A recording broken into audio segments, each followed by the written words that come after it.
Tamu. Malte. Akkas keessa galee wallaale. Istireetii kan waamamama qoma isaati. Maqaan kee istireetiidha. Istireetii jedhamu. Istaartedha maalittan si beeka istireetii waa maarta dheeraa rabbifaan istireetii jechuun karaa jechuudha bara. No, simple jedhama. Akkami hawwii nagaadha? Rabbii fagaalatu nagaa kodha. Akkam nagaa keessanii jirtu isin nama guddaadha. Isaan fagaalatu nagaa kodha. Anoo ijoolleedha dhiisi. Nagaadha nagaan isiniif haa ta'u. Siniif isaa ta'u baga nagaan dhuftan biyyi keessanis. Baga nagaadhaan nu eegdan. Biyyi keessanis. Baargamoodha. Baargamoo. Fooloo gootaniittu mana kana baargamoo. Anoo gurbaama keessaniif deebisuu lixee ani waan hin jechuu barbaade tokkotu jira. Safaarikoomidha. Maatte? Safaarikoomidha min. Gurbaammoo? Ka safaarikoomii warra karaarra taa'ee siimii nurraa bitaa jedhee siin kadhatu. Karaarra taa'ee adaraa keessa siimii nurraa bitaa karaa getta lamaan awwaara keessa taa'aa oolee inni barate waggaa 10 meeqa barate yaa jamaa waggaa 15 barate safaarikoomii yeroo inni naan jedhe moo beekan biyya galee dhufe waan ta'e waa'ee safaarikoomii. Safaarikoomiidhaaf deebiillaa tamuun qabu. Aanaan humnaan nabichisiisan siimii tokko sanuu karaa walakkaa dhaabanii si kadhatanii awwaara keessa ta'anii aduun afaanitti galagalee awwaara afaanitti galagalee karaa qixxa lamaan ta'anii manallee hin qaban iddootti ta'anii siimii kaardii nagadan isaaniif deebii laachuu dhufte. Koi akkasumitti la hawwii. Jedha akkam beektaa?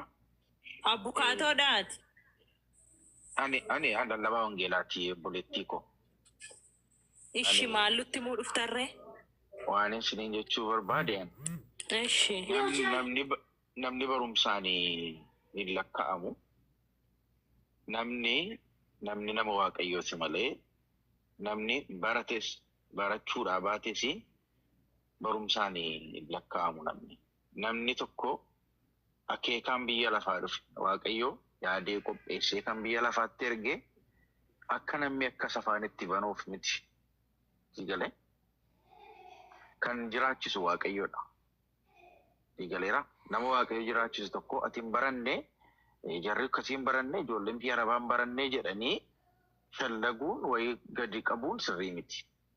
Sigaleera ani biyya Ameerikaan jiraadhaan ofii muufituu hin taane barumsa hin qabuan. Sigalee waaqayyotti amanee hin jiraadha malee barumsatti miti. Namni tokko yoo mana barumsaa dhaquu baate hin jiraatarra. Keessumaa warra biyya keenyatti namni barate amma akkam salphatee amma akkam intarneetii jiraachaa jiru beeknu jireenya isaa gaggeeffachuu iyyuu dadhabee. Kan barumsi maanni barumsi barachuun sirrii miti jechaa hin jiru garuu ati yegiddi barachuun qabdutti jiraachuudhaaf. Sigalee yegiddi jiraachuun qabdutti. Kan amma biyya Ameerikaa kana namicha tokko beekaa Biilgeeteedhaan mana barumsaa hin dandeenye. Sooressa addunyaa biyya lafaa kanaati. Sigalee ati akeeka waaqayyo itti. Baay'isawwan maalitti nama nameetaa addaan si kuta malee. Go ahead. Kan barate miti kan birrii qabu kan hojjetedha humna isaatiin. Maaliif beektaa mana keenya keessa jechuudha. Abbaan koo waggaa 30 ol barsiise dhaabate kutaa 8 kutaa 9 kutaan 12 fi 11 akka biyya keenyatti ijaaramu kan godhe abbaa kooti. Akka barumsa isaaf akka inni sammuu qabu eenyudha kan birrii qabaachuu qabu isa. Inni garuu mana nuun ijaarre. Birriinsa mana ni ijaarre. Nyaataa dhugaatii darbeen beeku birriin abbaa koo. Yoo laalle jechuudha beekaa yoo jennamu mana keessaa beekaa qabaan. Sigalee. Waan isin dhibu waaqayyo gaafa hojii mootummaa jechuun machaadha beektu namaaf hojjechuu jechaadha bara. Waaqayyo garbicha namaa akka ati taatuuf sin uumne. Waaqayyo ati mootuu taate giiftii taate akka ati jiraattuufiti waaqayyo si uume. Jireenya mataa keetii akka ati jiraattuuf si galeera. Biizinazii mataa keetii qabaattee akka ati jiraattuuf xinnoo haa taatu biizinazii mataa keessanii jammaraan masi xinnoo ishee haa taatu tokko jedhanii lama jedhu malee garba namaa ta'uudhaaf miti. Yeroon akkasiin jedhu namaaf hojii hojjechuun sirrii miti jechaan jirudha. Dogoggora nan hubatina.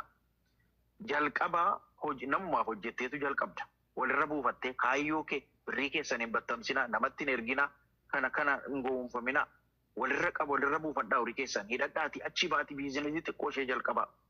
Siigalee biizinasii xiqqoo ishee jalqabdanii isumaanitu guddattu jechaadha. Isumaanitu miliyeenarii taatu jechaadha. Siigalee amantii qabaadhaa waaqayyotti amanaa isa booddee horii keessa walirra buufadhaa. Walirra buufadhaa. Duriyyeen abbaan meeqa shambirii naa ergi jette hin erginaafi. Ni galee sin fuudha jedhee waan barbaade dubbate hin erginaafi. Gaayillooriidhaan hin bitamu. Ni galee kanaafi obboleessi keenya wanti inni jedhe kompiliitilii roongiidha. Roongiidhatti naarina. Roongii namni barumsaan malee hin jiraatu. Namni barateef hin jiraatu. Namni kan jiraatu namni nama waaqayyooti. Nama waaqayyoo kee kaan uume iddoo ta'eefi namni waaqayyoo kee kaan uume immoo waaqayyoo wanta biyya lafaa kana fideef isatu beeka. Waaqayyoo gargaaree hin jiraachisa. Amantii qabaateen naalee jechaadha. Sini galee kanaafi kanaanii mooraaliin keessan hin tuqaminii. Okay? Mooraaliin keessan hin tuqin jabaadhaa. Akeeka kaayyoo qabaadhaa. Horii keessan hin bittimsinaa. Waaqayyoo akeeka siniif qaba. Okay? Olii galee ramini malee abbaan barbaade dhufe walaa waan tokko obboleettii keenya dhiyoo kana lubbuun ishee darbe beeku. Namatu attiin jedhee jedhan. Oo waan barbaade nami ishiin jedheen dhaga'iin. Ati wanta nami ishiin jedheen hin gammatamin ati. Sinii galee? Waan namni ishiin jedheen madaalamtu. Yes, kana miti waaqayyo akeeka siif qaba. Ati ganaa biyya lafaa irratti waaqayyo waan siin hojjetu qabaati. Malee yoo namni tokko kee ati fokkistuudha siin jedhee handhuguma fokkistuu irratti aaruu qabda ati bareedduudha. Waaqayyo akka bifa isaatti si uume namni fokkisaan biyya lafaa irra hin jiru obboloota koo. Fokkistuun biyya lafaa irra hin jirtu. Waaqayyo maayidhe bareechee nu uumeedhaam. Dubbii masaa jira bara. Macaafa Faarsaa 139 lakkoofsa 14 yoo dubbifattanii waaqayyo bareechee na uumee jedha. Kanaafi yoo namni tokko kee ati baranne yoo siin jedhe aaruu qabda ati naariin maaltu si aarse? Yoo namni tokko dhufee ati bareeddu siin jedhe ati haftuudha siin jedha seexanni si arrabsa. Seexanni abdii si kusachiisuudhaaf si arrabsa beekaa si arrabsa. Ati yeroo sana deema danaa yaa sobduu jettaan an bareedduudha ani soorettiidha jettaan sii galeera.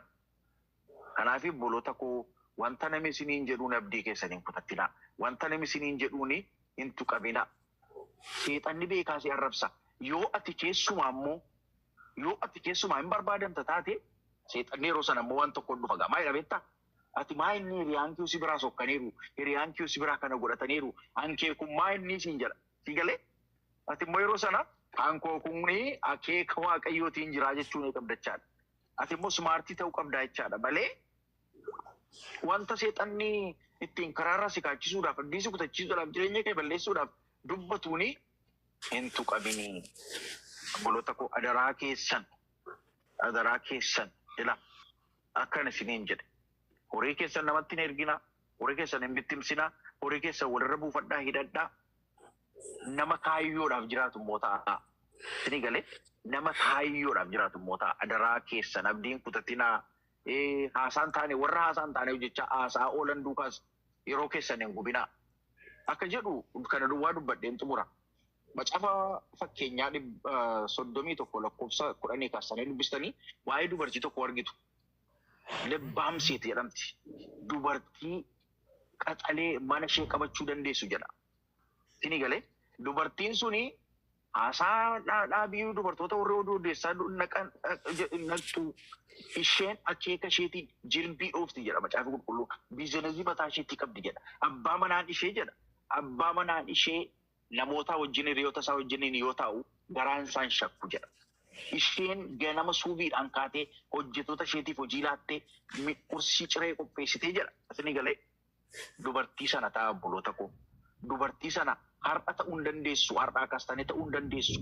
Maanni jedhu akeeka keessan, akeeka barbaadamtanii fi hubachuu jechaadha obboloota koo. Kana jechuun maanni waaqayyo akeeka itti biyya lafaa kana isin fideef haadha keessaniif abbaa keessanirraa waan isin uume qaban akeekaan isin uume jechaadha. Namni tokko dogoggoraan biyya lafaa kana irratti hin uumamne waan isin dhibu keessa.